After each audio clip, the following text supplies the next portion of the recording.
मनाचे 3 गुण आयुर्वेदानुसार सांगितलेले आहेत. सत्व हा गुण सांगितला आहे, त्याचप्रमाणे रज आणि तम हे दोष सांगितलेले आहेत. आपल्या रज आणि तम दोषांचे संतुलन चांगले ठेवण्यासाठी आपल्याला आयुर्वेदानुसार दिनचर्या, त्याचप्रमाणे संतुलित आहार घेणे गरजेचे राहते. आयुर्वेदामध्ये मानसिक चिकित्सा 3 प्रकारची सांगितलेली आहे.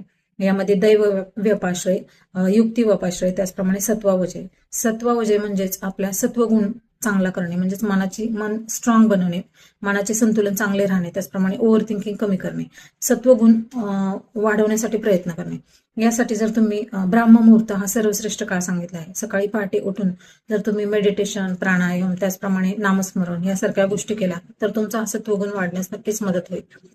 जसे की आपल्या शरीरामधील दोष बिघडल्यानंतर शरीराचे संतुलन बिघडते, त्याचप्रमाणे मनाचे सुद्धा रजतम हे 2 दोष जर बिघडले तर मनाचं संतुलन सुद्धा बिघडतं.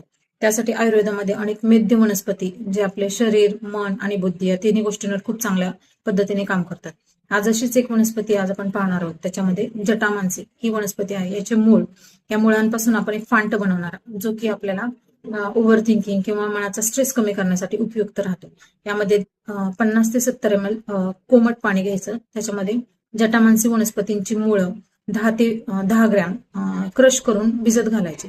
4 ते 5 तास हे मिश्रण भिजत घालायचं आणि मग गाळून हे पाणी जर तुम्ही रोज रात्री झोपण्यापूर्वी घेतले तर तुमचं ओव्हर थिंकिंग, स्ट्रेस नक्कीच कमी होण्यास मदत होईल. थँक्यू.